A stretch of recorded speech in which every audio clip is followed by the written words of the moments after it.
Les acteurs du coton, sous l'égide des ministres du Développement rural, de la Santé et du Développement social, se concertent. C'est là avant le renouvellement des organes des sociétés coopératives des producteurs de coton prévu pour le 24 août. Il s'agit de leur donner le maximum d'informations avant le jour J. Saisi de 159,5 kg de cocaïne à Kouré-Malé à la frontière Mali-Guinée-Conakry. D'une valeur marchande de près de 8 milliards de francs CFA, cette prouesse a été possible grâce à la vigilance des soldats de l'économie. Comment cette drogue dissimulée dans le toit d'un véhicule a pu être appréhendée? Tamsir Diabaté nous raconte le film des événements dans ce journal.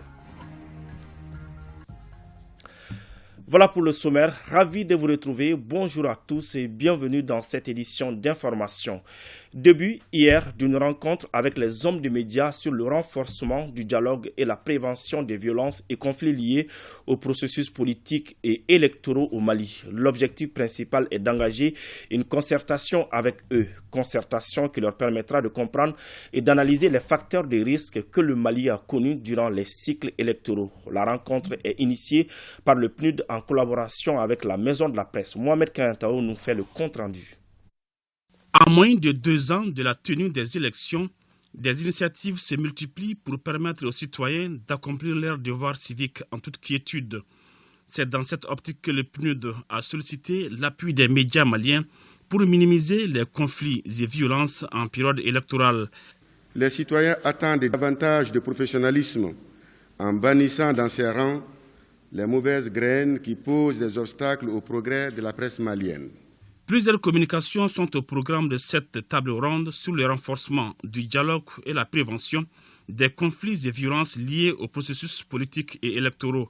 Parmi celles-ci, l'importance de la prise en charge des violences basées sur le genre en période électorale, le bilan des processus électoraux et des réformes politiques et institutionnelles. Le langage et la rhétorique des médias, y compris la presse écrite, les émissions radio et télévisuelles, les publications en ligne et les médias sociaux, comme le Twitter ou Facebook, ont été identifiés comme d'importantes sources de prévention à la violence politique. Le risque est alors que les médias alimentent la polarisation, incitent aux tensions et déforment les faits dans des environnements souvent vulnérables. Outre des hommes des médias, cette rencontre regroupe les représentants de l'administration et les partenaires techniques et financiers, dont le Fonds de consolidation de la paix des Nations Unies. 2 jours de travaux doivent permettre de valider une stratégie de médias nationaux, régionaux et locaux pour la prévention des violences et conflits électoraux, ainsi que la promotion de la bonne gouvernance démocratique au Mali. Le projet de renforcement du contrôle démocratique civil du secteur de la défense et de la sécurité vient d'être officiellement lancé à Bamako.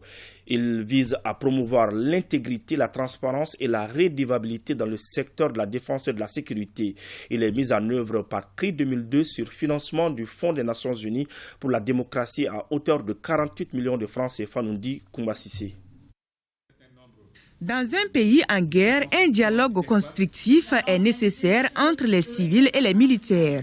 Pour renforcer ce lien de collaboration entre ces deux parties, CRI 2002 et ses partenaires ont lancé un projet de renforcement du contrôle démocratique civil du secteur de la défense et de la sécurité. L'initiateur s'attend à des résultats tangibles sur le terrain. Le premier résultat attendu, c'est comment permettre aux organisations de la société civile à avoir accès à des informations vraies, factuelles, leur permettant de donner les vraies informations, les informations qui vont dans le sens de la défense de notre pays, la défense de la patrie. Le deuxième également résultat extrêmement important sur lequel nous allons travailler, c'est comment pouvoir mener de façon sereine, apaisée, intelligente le contrôle civil démocratique. Et le troisième résultat important, quel type de mécanisme, quel type de passerelle il faut mettre en place entre les forces armées de sécurité, les organisations de la société civile, les citoyens, pour que nous puissions travailler en symbiose. Ce projet a tout son sens aujourd'hui, vu que la situation sécuritaire est toujours une question d'actualité au Mali. L'objectif principal du projet est de contribuer au renforcement des capacités des organisations de la société civile dans le contrôle démocratique civil de la gouvernance du secteur de la défense et de la sécurité, dans le respect, bien entendu, du principe sacro-saint, du secret de défense et de la préservation de la sécurité nationale. Pour une durée de 24 mois, la société civile et les forces de sécurité doivent davantage se donner les mains pour promouvoir la sécurité au Mali. Je vous l'annonçais dans les titres, en prélude au renouvellement des organes des sociétés coopératives des producteurs de coton, le ministre de la Santé et du Développement social et son collègue du développement rural ont procédé à Bougouni au lancement d'une série de rencontres d'information avec les acteurs. Il s'agit à travers ce cadre de donner le maximum d'informations aux acteurs pour que les différents renouvellements qui démarrent le 24 août prochain soient apaisés et crédibles. Envoyé spécial à Bougouni, Aboubakar Traoré, Mamari Kouni. Le renouvellement des organes d'administration, de gestion et de contrôle des sociétés coopératives des producteurs de coton s'inscrit dans le cadre du respect des dispositions de l'OHADA ainsi que la mise en œuvre de certaines recommandations des assises nationales sur le coton. La présence de 2 membres du gouvernement à cette rencontre préparatoire traduit donc la volonté des autorités de mettre en place une gouvernance démocratique au sein de ces sociétés. Après avoir rappelé le contexte dans lequel vont intervenir ces renouvellements, le ministre de la Santé et du Développement social a donné les dates des différentes élections et livré les messages du gouvernement. Du 24 au 30 août 2022, les sociétés coopératives des producteurs de coton à la base. Le jeudi 15 septembre 2022, les unions de secteur des sociétés coopératives des producteurs de coton. Le jeudi 29 septembre 2022, les fédérations régionales des sociétés coopératives des producteurs de coton.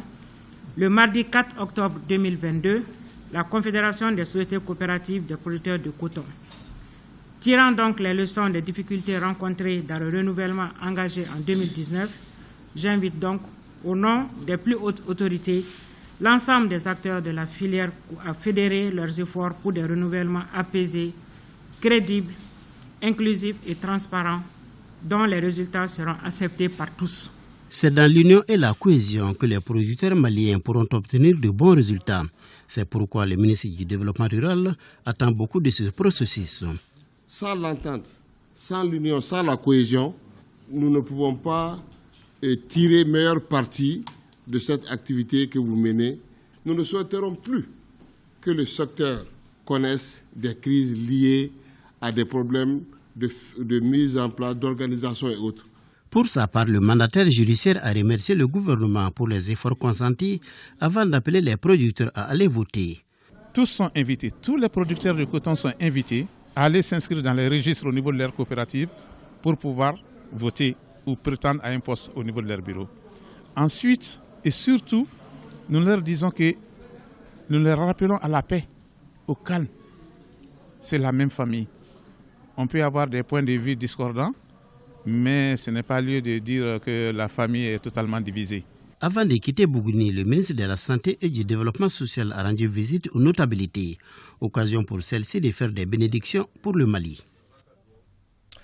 Parlons à présent de cette prouesse des douanes maliennes. Les soldats de l'économie viennent de saisir 159,5 kg de cocaïne à Kourémalé, à la frontière Mali-Guinée-Conakry. Cette saisie s'inscrit dans le cadre d'une vaste opération de lutte contre la fraude. Alors, comment les agents ont pu appréhender ce véhicule qui transportait cette importante quantité de drogue et comment les trafiquants ont pu cacher ces cocaïnes jusqu'à la frontière? Les réponses dans ce reportage de Tamsir Diabati. Les douanes à la hauteur de leurs ambitions. Pour preuve, 159,5 kg de cocaïne d'une valeur marchande de près de 8 milliards de francs CFA sont saisis à Kourémalé, à la frontière Mali-Guinée. Selon les statistiques des douanes maliennes, cette prouesse des soldats de l'économie est une saisie record sur tous les corridors. Alors, quel a été le mode opératoire des agents du bureau secondaire des douanes de Kourémalé pour saisir cette importante quantité de cocaïne? Il y a un monsieur qui s'est présenté à nous pour demander le laissez-passer touristique. En la matière, c'est vraiment impossible. Le fait d'insister là-dessus prouve le comportement suspect de la personne. Donc son comportement a attiré notre attention et j'ai décidé avec quelques éléments d'aller voir le véhicule parce que c'est un véhicule carrément banalisé. Donc avec le flair douanier, on a vu que ce n'est pas clair. Justement, c'était à bord de ce véhicule banalisé que la cocaïne était disséminée. Ils ont carrément transformé le toit du véhicule pour stocker le produit. N'eût été la vigilance des agents, c'était bon vent au trafic de drogue. Nous avons vu qu'à l'intérieur, il n'y avait rien que des sacs, des téléphones. Mais vu les pneus du véhicule, on sentait une charge. C'est ce qu'on a essayé de découvrir. Comme le véhicule portait un porte-bagages, donc quand on a soulevé ce porte-bagages qui était fabriqué pour la circonstance, nous avons vu que le toit avait été éventré. Donc quand on a enlevé la tôle qui cachait en fait ce produit, nous avons vu des briquettes. Force est de signaler que depuis un certain moment, les soldats de l'économie ont adopté de nouvelles stratégies dans la lutte contre la fraude. C'est là à travers une surveillance accrue sur les différents corridors. Cette saisie record sur le corridor guinéen nous appelle à deux enseignements très importants. D'abord, les douanes maliennes ne ménagent aucun effort pour l'accomplissement de leur mission. Mais aussi, il faudrait vraiment, le second enseignement, remarquer que un pays en guerre, d'une manière générale et précisément notre pays, est un pays qui devient un terreau très très facile pour les malfaiteurs de tout genre, pour pouvoir vraiment se livrer à des activités illicites dans les pays. Et c'est pourquoi justement je profite de votre antenne pour lancer un appel à tous les collègues porteurs d'uniformes et même aux populations civiles, afin que tout le monde puisse rester très très vigilant pour la défense de notre patrie. Cette saisie dénote de la bonne collaboration des douanes maliennes et guinéennes, surtout au moment où les maîtres mots s'appellent la facilitation douanière, mais aussi la sécurité avant tout. C'est notre engagement partagé entre les douanes guinéennes et les douanes maliennes. Quand on parle de bilatéral, ça veut dire que les deux administrations vont travailler ensemble en termes de facilitation du transit, en termes de sécurisation du transit et en termes d'échange d'informations et de données. Facilitation et sécurisation, les douanes peuvent réussir ce double objectif et l'un n'empêche pas l'autre. Et aujourd'hui, on peut peut-être penser que bon, voilà, le corridor il est ouvert. Je vous assure que cela n'entamera en rien la détermination des deux douanes, des deux côtés, à travailler pour rester dans la vigilance.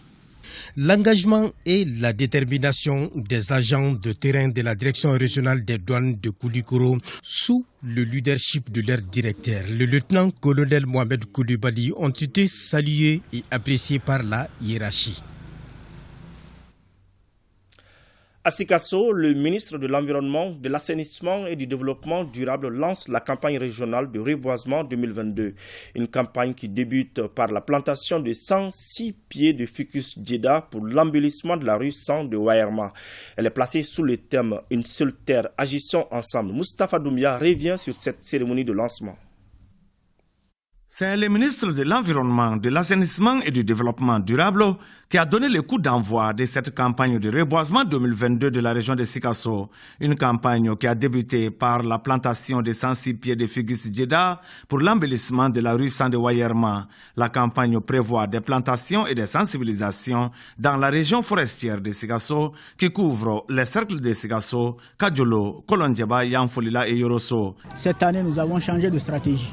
La sécurisation, ça nous amène à des résultats durables. L'utilisation des essences pour lesquelles on peut tirer d'autres intérêts, ça fait partie de nos objectifs. On les appelle les essences utilitaires. Donc, grosso modo, nous avons choisi de planter, de sécuriser et d'entretenir durant 2 ans au moins 21 hectares cette année. La campagne de reboisement 2022 de la région de Sikasso est placée sous le thème « Une seule terre, agissons ensemble ». Un thème qui a tout son sens selon le ministre en charge de l'environnement. Nous vivons dans un monde uni. Aujourd'hui, les espaces sont jumelés. Que tu sois à Sikasso, que tu sois au nord du Mali, que tu sois à l'est du Mali et que tu sois dans l'extrême pôle nord du monde, nous vivons un même espace. Nous devrons faire en sorte que cet espace soit sauvegardé. Et le seul moyen pour nous de sauvegarder cet espace, c'est de planter des arbres pour encore faire régénérer notre vie de tous les jours.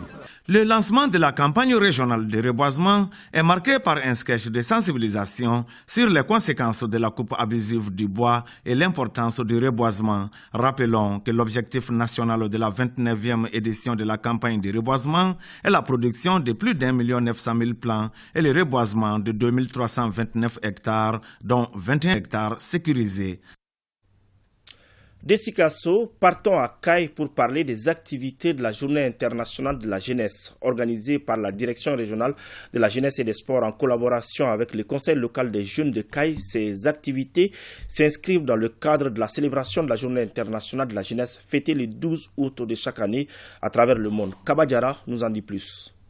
Les activités de la Journée internationale de la jeunesse ont été lancées ce mardi 16 août à Kayes. Célébrées les 12 de chaque année à travers le monde, cette journée offre l'occasion aux jeunes d'échanger avec les autorités non seulement sur leurs propres préoccupations, mais aussi et surtout sur les grandes questions de la nation en ce moment crucial dans l'histoire du Mali. Aujourd'hui, la réalité est que les jeunes se trouvent confrontés à d'énormes défis nouveaux comme l'incivisme, l'insécurité, l'extrémisme, le terrorisme, auxquels s'ajoute le chômage chronique, la pauvreté, la mauvaise gouvernance du secteur de la jeunesse et de l'éducation. Si à l'international, cette journée est célébrée sous le thème Solidarité intergénérationnelle, créer un monde pour tous les âges au Mali, le thème retenu est la construction du nouveau Mali, rôle et place de la jeunesse dans la refondation de l'État. Cette thématique cadre parfaitement